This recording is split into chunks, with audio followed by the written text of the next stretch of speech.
Game 3 is upon us between Fnatic and Trick. So far, Fnatic dominating this series, up 2-0 over Trick Esports.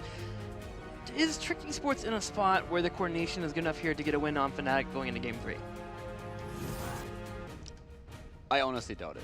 Yeah. But I like Trick a lot more today than what we've seen, again, in the past few matches. I talked about it in both of the games. But I think that Fnatic is currently just showing that they are still here in the... Again, we talked about them coming from the Western Clash, having the problem that Quacknix got sick, so they played with a sub-player. Didn't quite hit the results they wanted, but of course from their perspective it was still a victory, since without their captain, without their shot caller, they were in a weird spot where they said, okay, anything that we can do, if we can beat a couple opponents, that's already a win, but we're not going to make what we originally planned to accomplish at the event itself. So then they come into League, they lose against Dignitas, and they take an 0-3 beating. And now at least they are showing, okay, we are still here, we are claiming #2 spot, and we're going to show everybody that that's what we're aiming for. And they're currently doing that. So I feel they're going to be very eager to make sure they don't lose a single map. It's important for their map standings, and I think they're going to concentrate a lot on winning this next one as well. And that's why I feel it's going to be nearly impossible for Tricked, who apparently had a rough time in scrims as well, as we heard from Grand Paquette earlier. Things not really going their way. I still like that Trick looks better now. So they're actually performing better than in previous matches, and that gives me a lot of hope for the next few weeks. But let's face it, the standing of Tricked at this point is already a tough one. They need to make sure that they at least win the matches against Leftovers and against Diamond Skin. If they start losing against those two, then they are in really big trouble. Yeah, it's really hard for me to buy into Trick Esports. It seems so coin flippy every single day on what they're going to deliver for us. Let's get ready for game number 3 and see if Fnatic can have that clean 3-0 as we head into the third battleground in this best of 5. It will be Infernal Shrines. Fnatic with the choice, Trick Esports electing to take first pick. And we'll see if that pays off for them here, as they certainly need to get a win. 1, so we can start restoring some faith in them, and 2, so they can stay in this series. Infernal Shrines, a battleground that they seem to do pretty well on in terms of macro calls. We'll see if they can get a win, though, over Fnatic, as it's been a difficult task so far for them. Infernal Shrines, also Diablo Battleground. Coincidence? I don't think so. I don't think so either. Actually, we have priorities on tanks currently in a situation where Garrosh is even taken as the #1 spot. Garrosh was first pick, Diablo was the first out of the first 2 rotations. Yeah, the big question is really now, how is Trick going to react to this? Do you first ban Diablo? And then take Garrosh? Is that even a thing? So, for Trick, this is going to be an interesting draft, because I'm not quite sure what I would first ban if I'm in their shoes. They banned Stukov once, they banned Maiev on the second. And no matter what they ban here, I feel Fnatic is going to have some crazy good openings, because, yes, Breeze would probably love to play Diablo again, but Trick is figuring that if they ban Medivh, Diablo can't be quite as aggressive as he has been in the last game. I'm not quite sure that's really going to deter Breeze from picking the hero for himself if he has the choice, but that also leaves Stukov open. So we could see Smexy and Stukov on the map, or alternatively on Malfurion, as both of the supports are apparently going through. Unless, of course, Fnatic is going to get rid of it, but there is a chance that they are banning Garrosh out again, since they are on the second pick. Yeah, the Medivh ban here makes Diablo just regular Godzilla, not Mecha Godzilla, which is incredibly terrifying and shuts down anything in your round. But still, it limits the amount of engage that comes your way. Fnatic thinking about their ban here. Do they take away a healer? Maybe put Fnatic in or Trick Esports in a spot where they grab the healer, that way they can ensure they get that Diablo. Do they just leave it open-ended and take both the healer and Diablo? And we've seen Diablo also.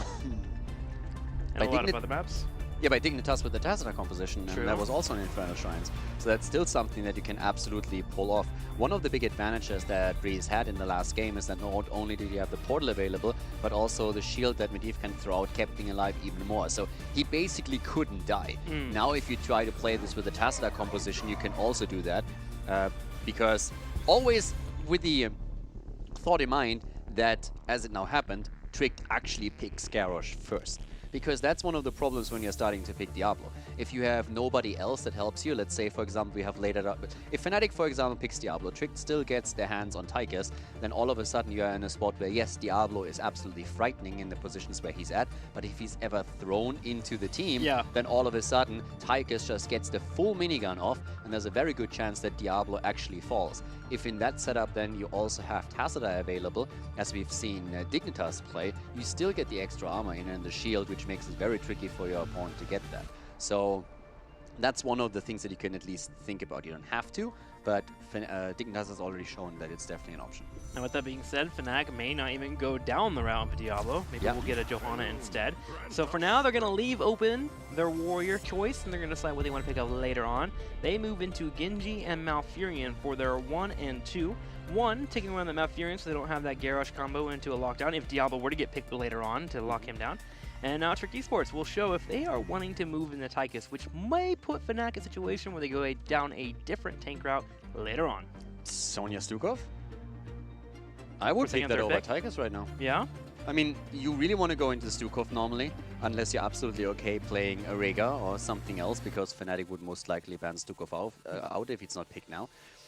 Once Malfurion is taken, the usually reaction is to go Stukov. When it comes to support meta, we're actually looking at a very limited choice of supports that are very standard. You have either Malfurion or Stukov, and sometimes if none of those two is available, you go into Uther or into Rega, unless the composition and synergy that you want to go for really requires one of the named former. Most of the other supports are not picked, at least not in Europe, or very, very rarely.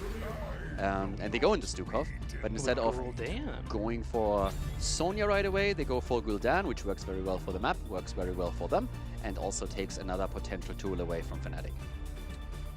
Stukov Gul'dan and Crosby also getting back on his Gul'dan. When was the last time we saw this? Did we see it yesterday? I feel like we've recently seen that Gul'dan, but Crosby obviously very powerful on the hero, powerful on the battleground as well, helping out with Garrosh. It's just funny that we're seeing the meme come into play between these two. Because Crosby, of course, in the interview, hails the best Gul'dan in the world, and the first response that we had on social media was on Twitter, Mena coming in and was like, really? Is that what's going on here? Sure I think about my that? Gul'dan is a little better than yours. And he proved his Gul'dan already. Yeah, Mena is very protective over his status when it comes to mages. He has to let people know. When he comes to mages, he's all over my the place. territory. He watches different regions, sees a build he doesn't like, it's immediately on Twitter. He's just a little puppy, man, just yipping at you if you ever come near his territory. Mages, these are mine! Yeah. Malthael banned out. Taken away here is Fnatic. Wants to make sure the option's there. He's a little puppy that's He's a little puppy. He away. yips a lot, you know? I don't see him as like this huge labradoodle or anything that's like wanting to come in and like take you down. I don't see him as that. I see him as more of like a beagle, right? Like, he's loud, but he's a cutie too, you know? You'll pet him occasionally, you rub him behind the ear and say, you know what, man, you are a good mate. You're a good mate. Can you please, at the next event, just go over and like treat him like a dog for 2 minutes? All right, we'll make sure it's on Oracle. We'll do it. We'll do it. Next episode of Oracle. All right. Sonya ban. I would like that from Tricked. Bad Bunny has shown the Sonya too, so they're willing to definitely pick into it. What else could they ban though? Genji and Malfurion at this. I mean, still Diablo is there. Yeah, I was actually about to say, wasn't there something else that we were concerned about? Especially with the Malthael ban coming in there, you assume they want to go down that Diablo route, and there it is. Diablo has been banned out. Yeah.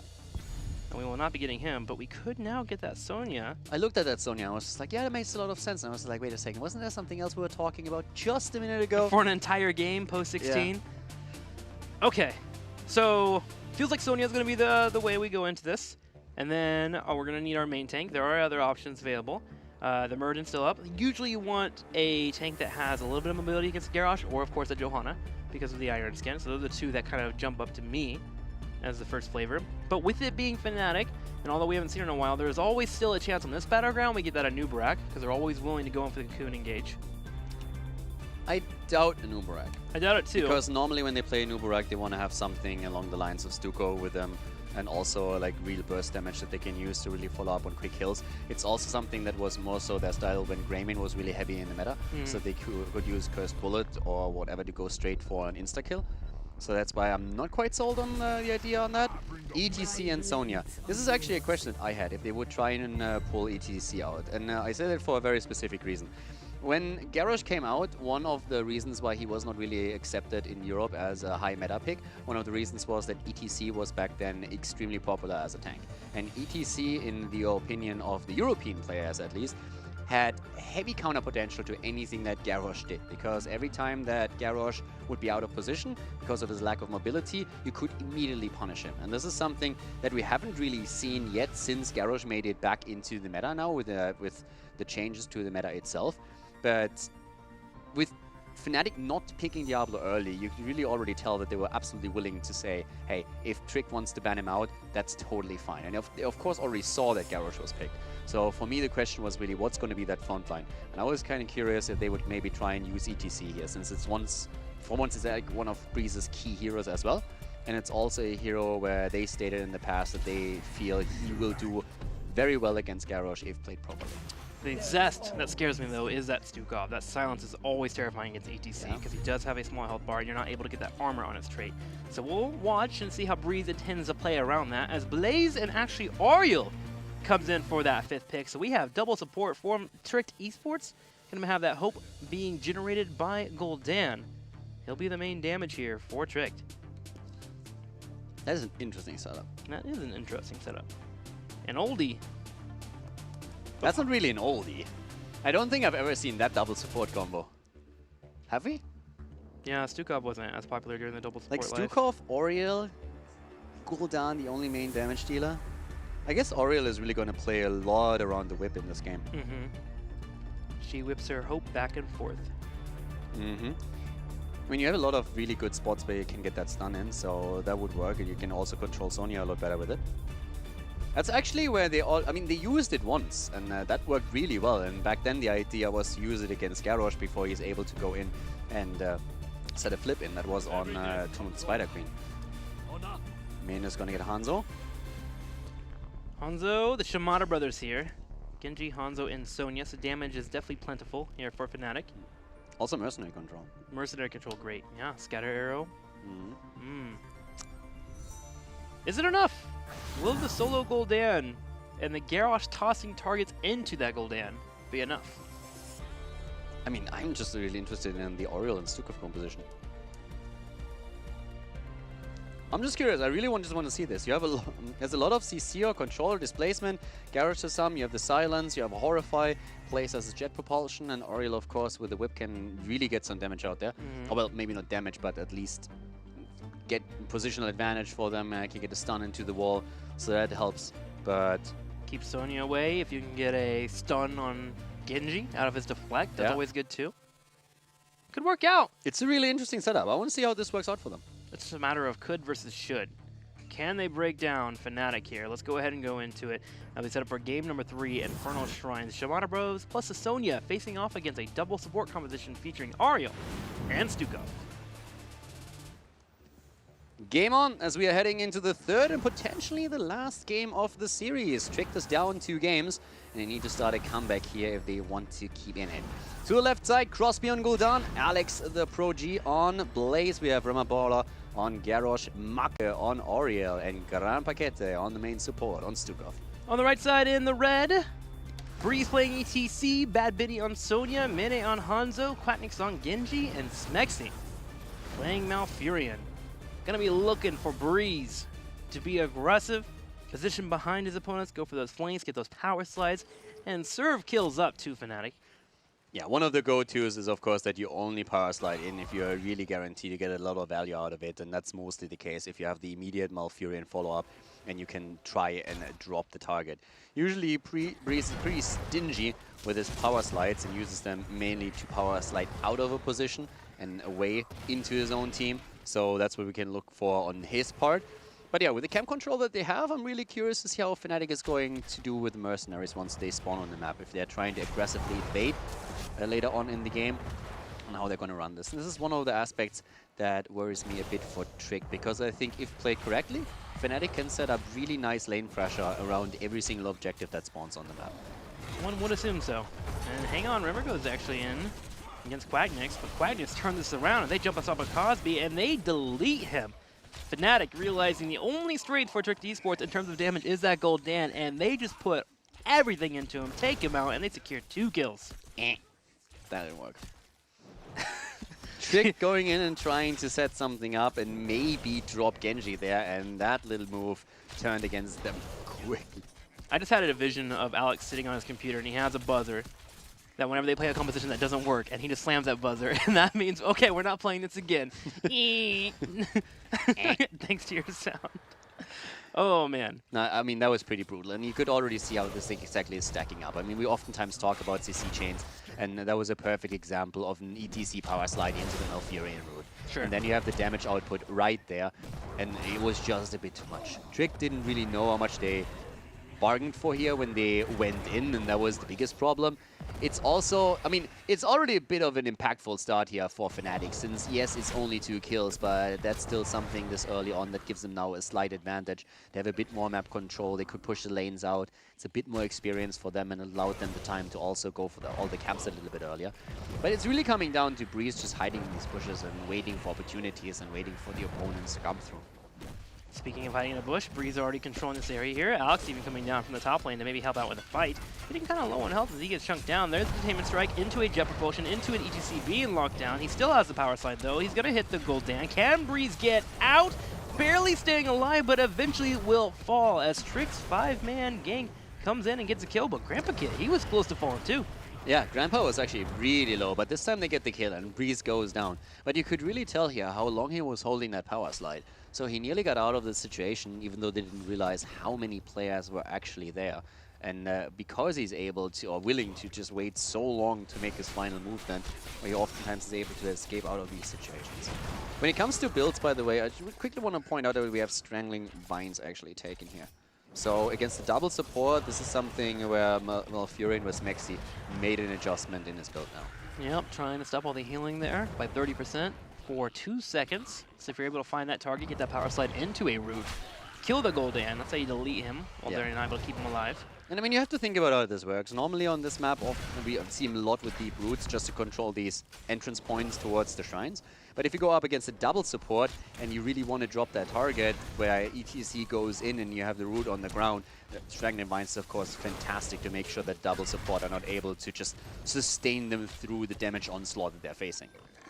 And that's going to be even more apparent later on too when 10 hits at Dragon Arrow even lock down that one target. Fnatic's entire plan here is to delete Gul'dan. If they can kill him, they can take down this entire composition. Now on the other side, Trick is looking to just protect them, and that'll become easier later on. Of course, Taunt with Garo sitting nearby, Bunker popping out too, and then of course that Aegis at level 10.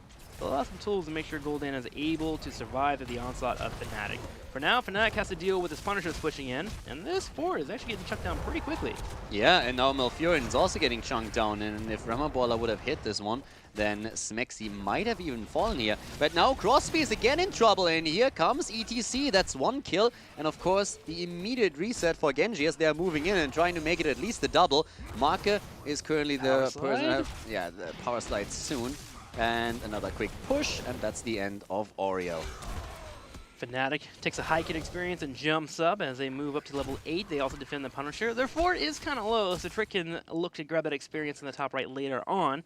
But Fnatic is able to stop the onslaught from Trick Esports, really locking down that Gul'dan. And every time you've seen it, twice now. If Gul'dan falls, the rest of the team has to run away. There's not much they can do. Yeah, Crosby is of course the primary target of every single attack that they have, because once he's dead, there's just not enough damage output any longer. So Crosby needs to be the one that they protect here, and this is something where the double support, especially after level 10, is going to come to play. Oriel needs to make sure that she has some tools available for him. And that Horrify too. Don't forget that. There is a lot of stuff to stop that full aggression from Fnatic. Can't Horrify if you're stunned. Yeah. Well, 9.5 about to hit for Fnatic, and they are setting up for more ganks. You see ETC right above this entire 3-man of Fnatic. You got Mane and Smexy doing their best to push in, and ETC's watching out for that rotation from that middle lane. With only Blaze down here, they actually might have a gank set up. This is a really nice rotation from Fnatic, and that's something that Trick just didn't see coming. Now, they're rotating it now, but they already lost an insane amount of hit points on the fort, and they're going to lose the whole thing. Question is, can Fnatic get out of it? Because they might have overstayed their welcomer. Well, Trick actually comes in right when Fnatic hits level 10. Bad Benny decides to be the target. Power slide into Crosby, some damage on him as well, and destroyed. Yeah, destroyed is one way to put it. Deleted. Alex is also trying to move out, and he's able to get away, but Fnatic's 10 definitely put that into a very bad perspective for Trick, even with Genji missing. 5 versus 4, but they didn't even care. At this point, it really feels that Fnatic just picked the lineup where they said, okay, you know what? We had enough of that best Gul'dan in the world meme. We're going to target them in every single fight. Now look at this. This is a 5v4. Everyone's set up. Make's on the side here, but Gul'dan completely locked down. Doesn't have the Horrify. Alex Approachy can't keep him alive, and eventually Gul'dan is taken out. Alex able to jet propulsion away, but the coordination from Fnatic, even with that Dragon Arrow, is not connecting just a little bit too much. Yeah, Mena definitely wanted to kill him there. That was just one of those moves where you wanted to have the last hit. But it is really a rough game for Crosby. I mean, just think about it. Every single kill that we have on the Fnatic side nearly went onto him. 3 deaths on Gul'dan already. In every single one of these big fights, he's the target that they go for as soon as they can. By now, Trick has their level 10, and that at least gives them some hopes for these fights. And with the Aegis on Oriel, they can, of course, now hope to make sure that he survives a bit longer, and he can then use his Horrify. But they definitely have to use these tools. The Taunt, the Bunker, Horrify, and Aegis. If they don't, then Fnatic is just going to continue that bloodbath that we've witnessed so far. And HGC now also is in the top lane pushing. He has that stage diving coming at any point. Hang on though, as Quack gets locked down on Genji. That's going to be the Horrify into the taunt. Here comes that stage dive. Bad Benny looking for the target. Starts to put some damage on Crosby, but here is a bunker to keep him alive. Fnatic will have to escape. That was actually really well placed too, because Breeze was already on the power slide on Crosby, and if he hits that, then Gul'dan is dead. But that was stopped right away. So good move by Trick, and now they have a really cool position here for the Shrine. They're a bit on the clock, of course, since the top camp is pushing heavily against their fort. So they're losing infrastructure there if they don't pay attention. And Fnatic know that they should wait for Genji to come back. But it looks like they will have to wait long enough for Trick to grab that second Punisher. They're even sending Hanzo to the top too to help out Sonya. Deciding, okay, with Garage floating around the middle, they're just going to make sure that he's not able to rotate up. Some poking from Hanzo will help out with that. Sonya secures that fort in the top lane, and also the experience by just sitting in the bush, not revealing that she's fully up there. Trick waiting to finish out this level 40. They want to make sure that top lane stops pushing in before they head down in case they need to bring Blaze into the engagement. Yeah, Fnatic is going to force Trick 10 now. They have level 13. And they want the Punisher to be taken as quickly as possible. Breeze actually claiming both of the globes as well, so that he can complete his own quest. Not even challenged there. So this is actually pretty cool for Fnatic. Tricked in an ideal world would have tried to delay it long enough so that they can pick level 13 for themselves and fight with the talent, but that wasn't the case. Benny, on the other hand, staying way too long at that top. But this allows Fnatic to defend that bottom lane. The Punisher pushing in, that means they'll be able to save their fort. So Trick Esports trades out. Yeah, but it's still, that's not worth it.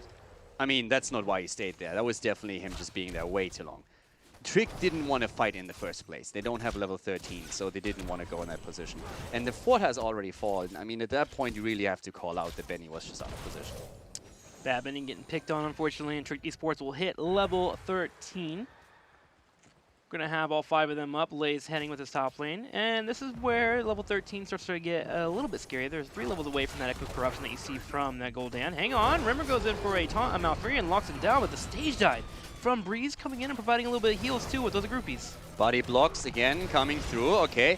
Another quick move. Quacknix into the back line here. Goes for the Dragon Blade. Tries to get Grandpa Cat and is close enough to get him. Gets it and goes for another quick swift strike. Crosby missing the Echoed Corruption as Quacknix is about to move out. Baller also down, double kill as Fnatic is going for a quick kill streak here. That stage dive keeping Malfurion alive, also with the ice block. Fnatic able to take a spot where Malfurion may have gotten picked off and make it a 2 kill for them. And also start to push in a little bit towards the bottom lane, opening up this keep wall. Gonna have a Punisher spawn to the very top, but for now, with them having some extra time thanks to their kills, they're just looking to get some value out of it. One turret goes down and may look for the gate. Just another thing to throw out there. We have currently 17 stacks on Crosby's cooldown. Not really a whole lot, and it comes back to the 3 kills that he suffered in the early game.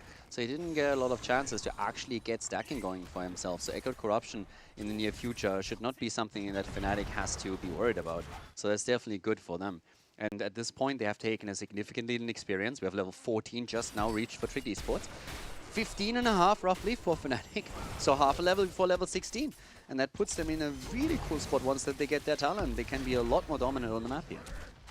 Trick comes in, gets on the mercenary camp, trying to fight the 16 as you mentioned, as they get more dominant. Jet Propulsion was going to be the initiator. Oh my gosh, Dragon's Arrow coming out into it. Stage dive, they're looking for a Stukov. Power slide onto him as well as Ariel. Ariel's going to be forced to use the Aegis. Rimmer trying to throw her out, but doesn't have the time as the kill comes in from Hanzo. Yeah, Hanzo showing no mercy there, and they are going for Rimmer Baller now as well. Quacknix is still poking away.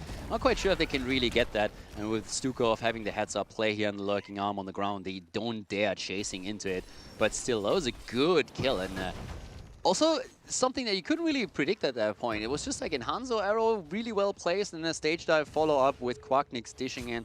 So, very well played from Fnatic's side, taking one of the supports down, claiming their level 16. And now they are in a pretty amazing spot. Breeze already looking for a flank, and they're jumping on Crosby again. And he's all by himself. There's no one here to save him. Grandpa Kit comes around, but it's a little bit too late. Rimmer might be the next target. Double down has been used earlier. I think it's about to come off cooldown, but I don't think it's going to be enough as Rimmer continues to get chunked. Grandpa Kit becomes the next target with a power slide into possibly a knockback. In fact, Breeze doesn't even need it. 3 picked off as Fnatic continues to slay. An absolutely aggressive setup for Fnatic here, and they are diving deep behind forts to get these kills. Breeze in particular has been flanking this one again through the left side gap here, and that was just fantastic for them. So the 2-level lead completely solidified. They can take the camps now away from their opponent. The shrine is also spawned. At this point, we're just seeing Bad Benny play PvE basically, just taking camps and taking minions, taking now also the objective itself, and the rest of the team is roaming the map, grabbing kills and grabbing mercenaries.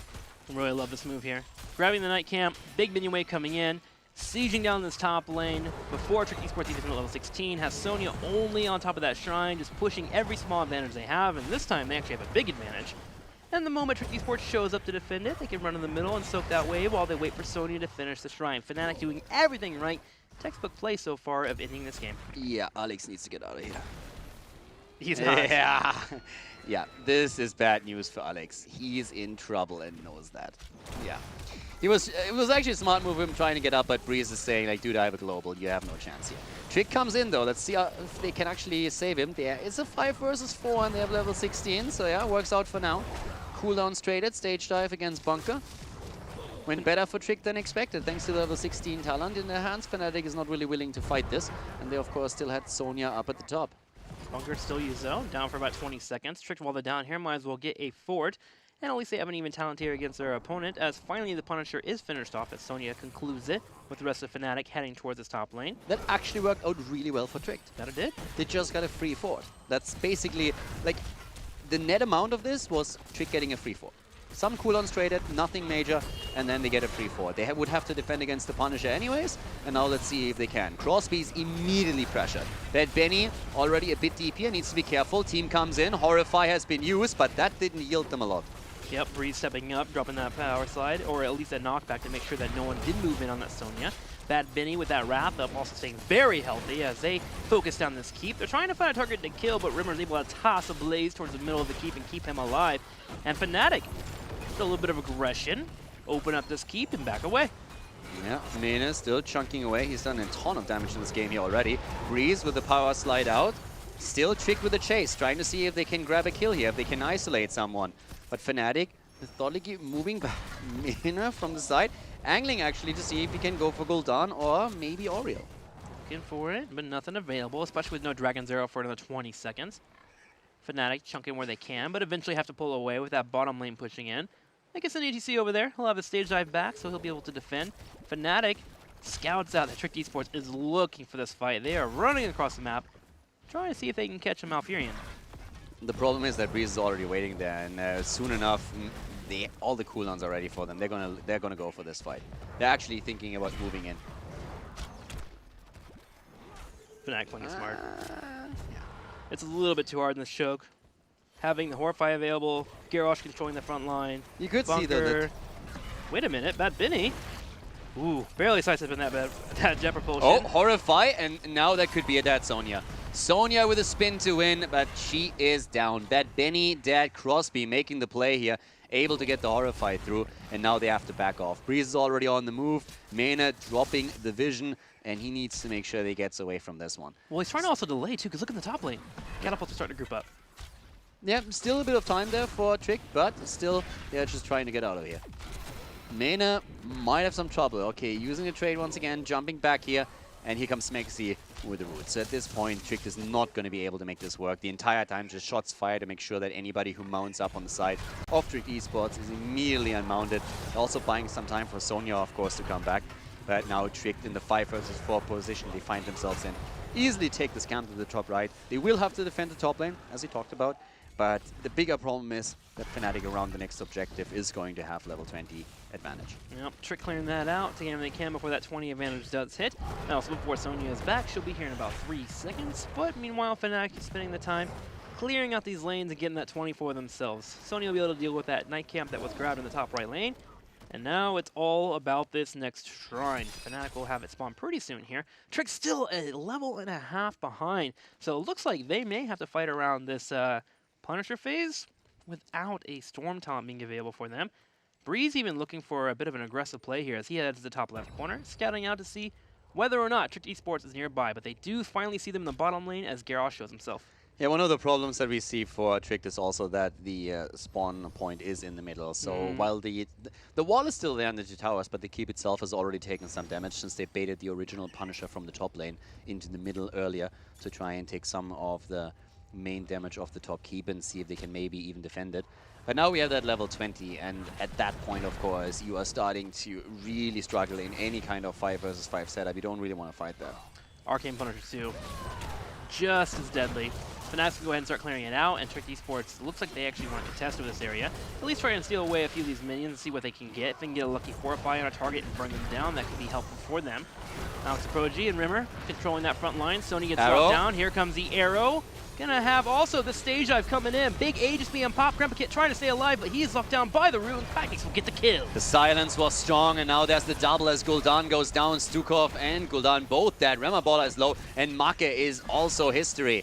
He drops, and this is just an absolute disaster for Trick's ambition to turn this match around. All of a sudden, it's Alex who's on the chase, but the thing is that we are seeing Fnatic grouping up at the top lane because they're already headed for the core. They want to end the game right now, and there's very little that Trick can do with only 2 frontliners to stop them in the setup. Fnatic core calls. I remember these, and this one should be an easy call for them as they head straight in for that core, having Sonya lead the charge, burning through the armor with only a Blaze and a Garrosh left to defense. Trick Esports is aware that they can't hold this, and they're going to go ahead and allow Fnatic to finish out this game. The core continues to drop 50 down to 40, and Fnatic comes out today looking pretty darn dominant against Trick Esports and gets a 3-0. Strong performance by Fnatic. Tricked still in a struggling position here, and we're going to take a look at the standings a bit later, but I'm not quite sure what kind of record they are on right now, but I'm starting to get pretty worried for them. Yeah. I mean, again, they go up against some top teams, but also they had some losses that really hurt a lot, especially the one against Diamond Skin, of course, that they didn't really expect. So for Fnatic, it's great after the loss against Dignitas that they redeem themselves, so to say, and now take this with the 3-0. That, of course, helps them also going towards the position for the mid-season brawl. Well, the thing about Trick Esports is, like, even in the past when they were losing against the top teams, they still had pretty close games, even some 5-game series where you're like, all right, Trick could have maybe actually won this, and that made us very hopeful for them. But I feel like in the last couple of weeks, we've had almost some complete blowouts. First off, a 3-0 today in favor of Fnatic. Team all Liquid with the big victories over them as well. They had 2 games in that series that was also pure blowouts, besides that 2-minute Spider Queen. So it feels like Trick's taking a bit of a step back compared to what we're used to, or they're just not leveling up like the rest of the teams right now. It feels they lost their confidence a little bit. Yeah, it does feel like that. They were always a little bit cocky in a fun way, where they came in and just like had that swagger around them, and there was like this element of, we don't really know what's happening today. We don't have the consistency that we want, but usually when we are on point, that everything just works and we can win against any team. And that just isn't really there anymore to the same extent. And I'm not quite sure what the reason for that is, but it's a bit sad to see. And I hope that they find the rhythm again, because they definitely lost it, and it showed throughout the last 2 play days. Now, outside of the tree here, Fnatic finding their rhythm, finally getting a win here in the HGC season. Granted, they've had a rough couple weeks. The Western Clash, obviously Quack being sick, and then the first week back playing against Dignitas has been rough on them. But showing that they are the dominant team that we expect them to be, being pretty quick on their calls, finding those kills, and getting Breeze on those main takes where he can deliver. The Garrosh gameplay today was wonderful. wonderful. The Diablo gameplay as well. And even the ETC there, the stage dive is trying to follow up on that Dragon's Arrow coming out, shows that Fnatic has found their coordination in their own rhythm. Yeah, they definitely played really well in most of these games, and we had a lot of cool combos in particular, but also individual plays that were really solid. Maynard definitely strong on Hanzo as well, had a really good damage output there, one-shotting several times, and especially Gul'dan was just suffering. They already from the get-go said, okay, he's going to be the main target. Whenever you can, try and target Gul'dan, and that's what they did. He died 5 times in this game. Overall, we ended with 14 against 4 deaths. So Fnatic in very dominant fashion taking out Tricked and looking strong and making me very happy, looking forward not only to the rest of the games that we have now in part 2, but also the playoffs for the MSB themselves. Yeah, for me, I'm still looking forward to the evolvement of that warrior role, right? Now we have something like Garrosh all here, Yeah. Diablo coming in, Johanna finding that role occasionally, and EBTC being successful today, being able to move into a Stukov, which I feel is very difficult to do. It's actually kind of cool to watch these warriors and these different rotations coming in, and where that warrior role can be such a carry for a lot of our teams. So we are setting up for Quacknix. We're going to see if he's available to talk to us about that victory. It's been a while since we've seen old Quack on the big screen. Yeah, since he was sick at the mid-season brawl, there was definitely a bit of... I mean, for him, this was actually really brutal. You guys should have seen him. First of all, of course, he's already miserable because he's sick, but then he's also in a position where he has to fly home early to go to a doctor, and he just realized, okay, I can't even play now. And, I mean, this is the worst-case scenario. You make it throughout the entire season, you finally make it to the offline event, you want to go there, you are happy to playing on stage again, and then just the day before it all happens, all of a sudden you have to cancel things. And from his perspective, this was, of course, pretty frustrating and brutal. So he's probably happy that things are just going back to normal right now and that they can now show their play again as a unit here in the HGC and work towards the mid-season brawl. Yeah, he's definitely got to be feeling much better. And it shows in his gameplay, too, being able to deliver some of those kills. The Genji able to put a lot of pressure on that back line, find that Stukov, Grandpa Kit taking a couple of shurikens, actually, in that early stage. It was a bit annoying, and Bad Benny finally finding his role in that top lane. Had a couple of moments where it seemed like it was a little bit off. We had him on the top of Infernal Shrines, and then bottom of Towers of Doom get picked off. But, hey, it happens when you're a side laner. Let's go ahead and go over to Quacknix, who is now ready to go, it looks like. Quacknix, welcome to the HGC. I haven't seen your face in forever, man. How you feeling? Yeah, I'm feeling really good. Okay. Right now. 3-0 is, yeah, I'm happy. You're super happy with that. Well, I want to ask you a bit of a hard question, actually. I'm just going to come out with the hard knockers right away. It feels like Fnatic's been getting a little bit of flack from the community in the last couple of weeks, and I want to know how that affects you as a team, or if it's something that you try to, A, take it as constructive criticism, but move forward and become the team that you know you can be.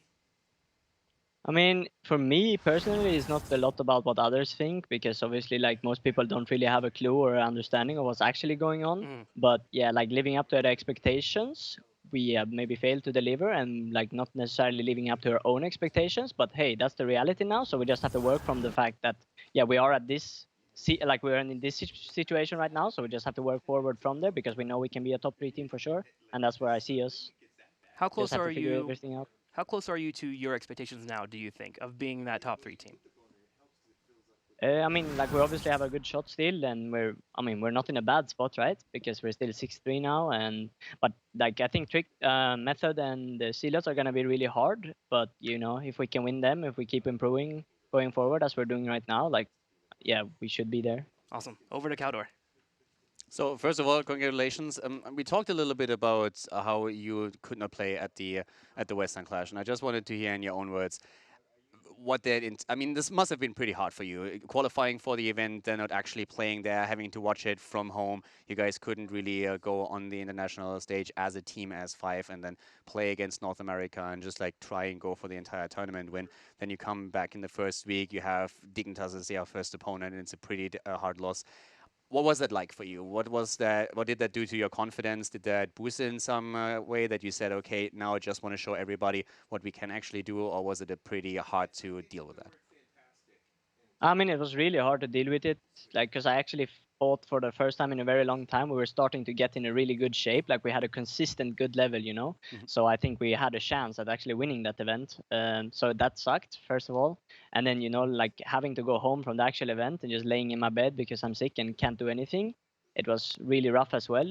And then, yeah, on top of that, like, it sucked really much, but at the same time it made me really motivated, because I don't want to lay at home in my bed, you know, like, it's so boring, you know. I want to be there and play. So in that sense, was motivation to try harder and to make sure we reach MSB because I want to be at the next event.